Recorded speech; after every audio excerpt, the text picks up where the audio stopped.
Dr. Shabir, the question is, could Buddha have been a Muslim prophet that isn't named in the Quran?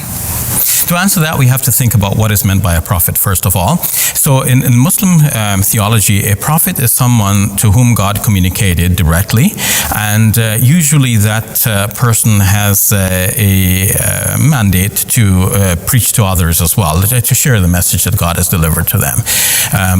And it is a kind of inspiration that's different from the one that most people have. Like somebody may say, I'm inspired to do this, or I feel I have a calling to take up the ministry in the church, for example. So this is a very specific and very clear directive to an individual.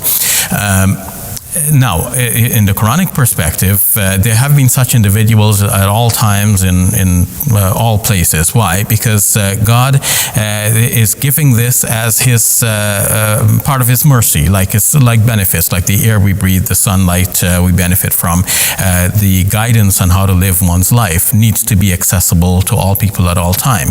And if God did not offer such guidance, then people will not be held responsible. God would not have the right to, well, in a way He has the right because He's the creator. He can do whatever He wants, theoretically at least. But it wouldn't seem morally justified for God to punish anybody without first sending a prophet who speaks to them in their language. Mm-hmm. So in this vein, the Quran says that God has sent prophets to every people, speaking to them in their language and so on. So when we look at heroes in the past, we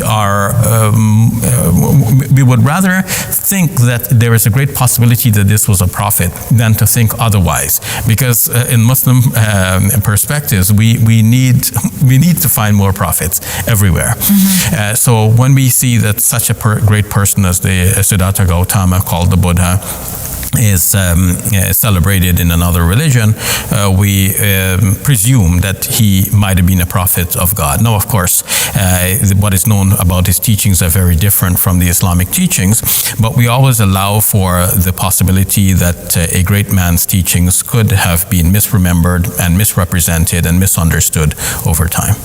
Thank you for that interesting answer, Dr. Shabir Ally. You're welcome.